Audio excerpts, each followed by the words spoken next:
ಪೂರ್ವ ಮುಂಗಾರು ಮಳೆಗೆ ಕೆರೆಯಂತಾದ ರಾಜಧಾನಿ. ಕೆರೆಯಂತಾದ ಕೆಂಪೇಗೌಡ ಬಡಾವಣೆಯ ಲೇಔಟ್ಗಳು.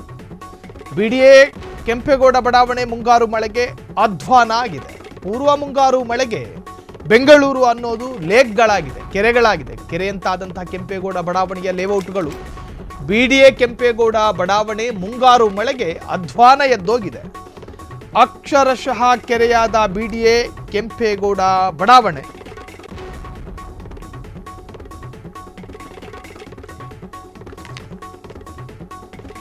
ಲಕ್ಷ ಲಕ್ಷ ಕೊಟ್ಟು ಸೈಟ್ ಖರೀದಿಸಿದವರಿಗೆ ಸಂಕಷ್ಟ.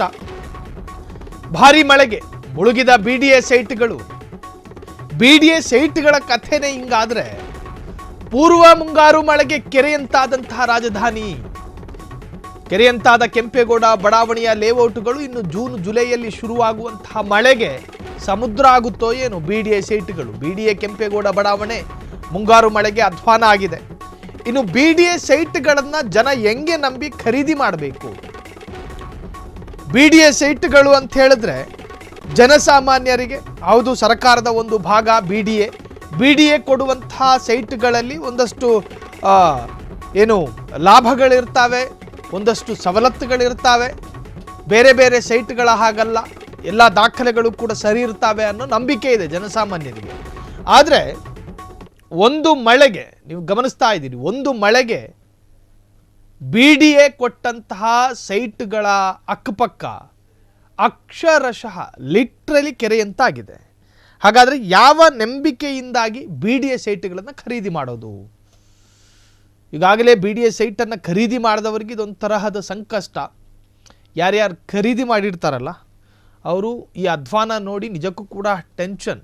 ಅಕ್ಷರಶಃ ಕೆರೆಯಾದ ಬಿಡಿಎ ಕೆಂಪೇಗೌಡ ಬಡಾವಣೆ ರಸ್ತೆ ಹಾಗೂ ಸೈಟ್ ಜಾಗದಲ್ಲಿ ಮಳೆ ನೀರು ನಿಂತಿದೆ. ಲಕ್ಷ ಲಕ್ಷ ಕೊಟ್ಟು ಸೈಟ್ ಖರೀದಿಸಿದವರಿಗೆ ಇದು ಸಂಕಷ್ಟ. ಭಾರಿ ಮಳೆಗೆ ಮುಳುಗಿದಂತಹ ಬಿಡಿಎ ಸೈಟ್ಗಳು ಇನ್ನು ಆ ನೀರನ್ನು ತೆರವುಗೊಳಿಸೋದಕ್ಕೆ 1 ವಾರ ಹಿಡಿಯುತ್ತೆ. ಅಷ್ಟು ಪ್ರಮಾಣದ ನೀರು ಆ ಭಾಗಗಳಲ್ಲಿ ನಿಂತಿರುವಂತಹದ್ದು.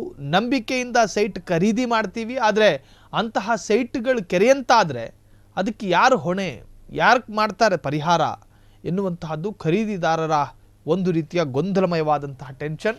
ಒಟ್ಟಾರೆ ಕೆಂಪೇಗೌಡ ಬಿಡಿಎ ಬಡಾವಣೆ ಅಕ್ಷರಶಃ ಕೆರೆಯಂತಾಗಿದೆ. ಅದು ಕೂಡ ಮುಂಗಾರು ಪೂರ್ವ ಮಳೆ, ಇನ್ನೂ ಮಳೆಗಾಲದ ಅಸಲಿ ಮಳೆಯ ಆಟ ಶುರುವಾಗಲಿಲ್ಲ. ಸೊ ಈಗಲೇ ಹಿಂಗಾದರೆ ಇನ್ನು ಭಾರಿ ಮಳೆ ನಿರಂತರವಾಗಿ ಬಂದರೆ ಏನು ಕಥೆ ಎನ್ನುವಂತಹದ್ದು ಈಗ ಖರೀದಿದಾರರಿಗೆ ಹೊಸ ರೀತಿಯ ಟೆನ್ಷನ್ ಕಾಡ್ತಾ ಇದೆ.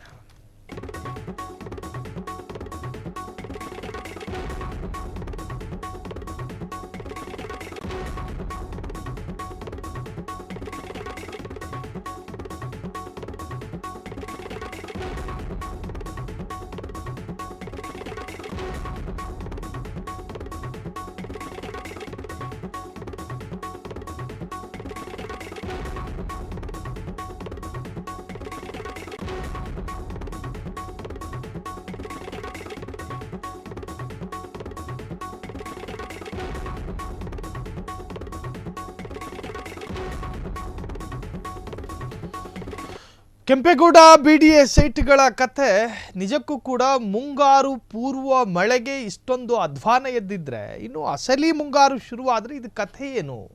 ಬಿಡಿಎ ಸೈಟ್ಗಳನ್ನು ಖರೀದಿ ಮಾಡುವಾಗ ಖರೀದಿದಾರರಿಗೆ ಒಂದು ಭರವಸೆ ಇರುತ್ತೆ, ದಾಖಲೆಗಳಲ್ಲಿ ಸಮಸ್ಯೆಗಳಿರೋದಿಲ್ಲ, ಬಿಡಿಎ ಜಾಗ ಒಂದಷ್ಟು ಅನುಕೂಲವಾಗಿರುತ್ತೆ, ಅದು ಇದು ಅಂಥೇಳಿ ಒಂದಷ್ಟು ಭರವಸೆಗಳು ಮೂಡಿರುತ್ತವೆ. ಆದರೆ ಇದೊಂದು ರೀತಿಯಲ್ಲಿ ಕೆರೆಯಂತಾಗಿದೆ. ಈ ಬಗ್ಗೆ ಹೆಚ್ಚಿನ ಡೀಟೇಲ್ಸ್ ಕೊಡೋದಕ್ಕೆ ನಮ್ಮ ಪ್ರತಿನಿಧಿ ಕೃಷ್ಣ ಈಗ ಫೋನ್ ಸಂಪರ್ಕದಲ್ಲಿದ್ದಾರೆ. ಕೃಷ್ಣ, ಬಿಡಿಎ ಜಾಗಗಳನ್ನು ಖರೀದಿ ಮಾಡಬೇಕಾದ್ರೆ ಖರೀದಿದಾರರಿಗೆ ಒಂದಷ್ಟು ಭರವಸೆಗಳಿರ್ತಾವೆ, ಯಾವುದೇ ತರಹದ ಸಮಸ್ಯೆಗಳಾಗೋದಿಲ್ಲ, ಅನುಕೂಲಗಳಿರ್ತಾವೆ ಅಂತ ಹೇಳಿ. ಈಗ ಮುಂಗಾರು ಪೂರ್ವ ಮಳೆಗೆ ಇಷ್ಟು ಅಧ್ವಾನ ಎದ್ದಿದ್ರೆ ಇನ್ನು ಅಸಲಿ ಮುಂಗಾರು ಶುರುವಾದ್ರೆ ಏನು ಕತೆ ಅಂತ?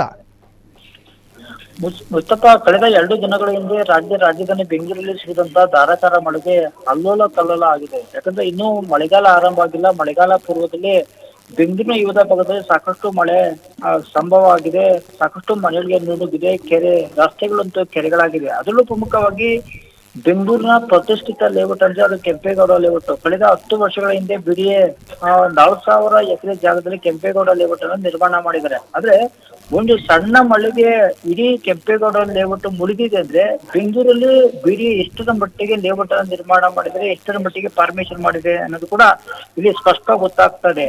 ಯಾವ್ದಾದ್ರು ನೋಡಿದಂತ ಸಂದರ್ಭದಲ್ಲಿ ಕೆರೆ ಜಾಗದಲ್ಲಿ ಏನಾದ್ರು ಲೇಔಟ್ ಅನ್ನ ಬಿಡಿಎ ಅಧಿಕಾರಿಗಳು ನಿರ್ಮಾಣ ಮಾಡಿದಾರ ಅನ್ನೋ ಪ್ರಶ್ನೆ ಎಲ್ಲರಿಗೂ ಕೂಡ ಕಾಡ್ತಾ ಇದೆ. ಯಾಕಂದ್ರೆ ಒಂದು ಲೇಔಟ್ ಅನ್ನ ತೆಗೆದುಕೊಂಡು ಮನೆ ಕಟ್ಟಬೇಕಂತ ಬಹುತೇಕ ಜನರ ಕನಸು ಕೂಡ ಆಗುತ್ತೆ. ಅದರಲ್ಲೂ ಪ್ರಮುಖವಾಗಿ ಬೆಂಗಳೂರಲ್ಲಿ ಒಂದು ಬಿಡಿಎ ಸೈಟ್ ಅನ್ನ ತೆಗೆದುಕೊಳ್ಳೋದು ಅಂದ್ರೆ ತುಂಬಾ ಚಾಲೆಂಜ್. ಎಷ್ಟೋ ಜನ ಅರ್ಜಿ ಹಾಕ್ತಾರೆ, ಎಷ್ಟೋ ಜನರಿಗೆ ಬಿಡಿಎ ಸೈಟೇ ಕೂಡ ಸಿಗೋದಿಲ್ಲ. ಆದ್ರೆ ಈಗ ಲಕ್ಷ ಕೊಟ್ಟು ಕೋಟಿ ಕೊಟ್ಟು ಸೈಟ್ ಅನ್ನ ಖರೀದಿ ಮಾಡುವ ಪರಿಸ್ಥಿತಿ ಇವತ್ತು ಅಯೋಮಯ ಆಗಿದೆ.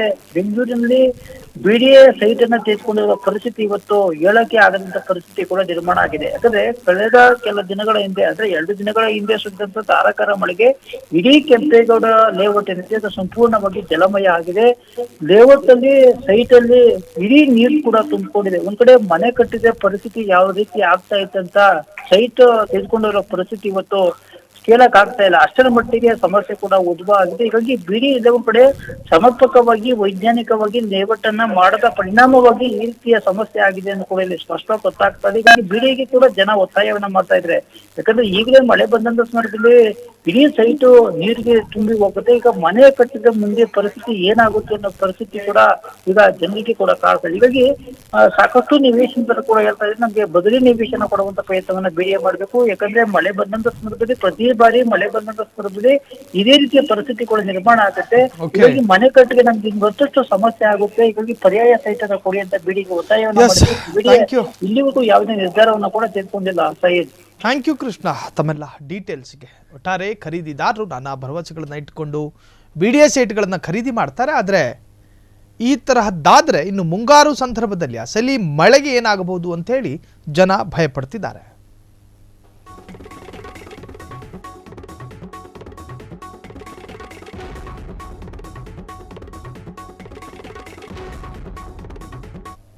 ಕ್ಷಣ ಕ್ಷಣದ ಸುದ್ದಿಗಳಿಗಾಗಿ ಫ್ರೀಡಂ ಟಿವಿ ಸಬ್ಸ್ಕ್ರೈಬ್ ಮಾಡಿ, ಲೈಕ್ ಮಾಡಿ ಹಾಗೂ ಫಾಲೋ ಮಾಡಿ. ಹೊಸ ಸುದ್ದಿಗಳ ನೋಟಿಫಿಕೇಶನ್ಗಾಗಿ ಬೆಲ್ ಐಕಾನ್ ಮೇಲೆ ಕ್ಲಿಕ್ ಮಾಡಿ.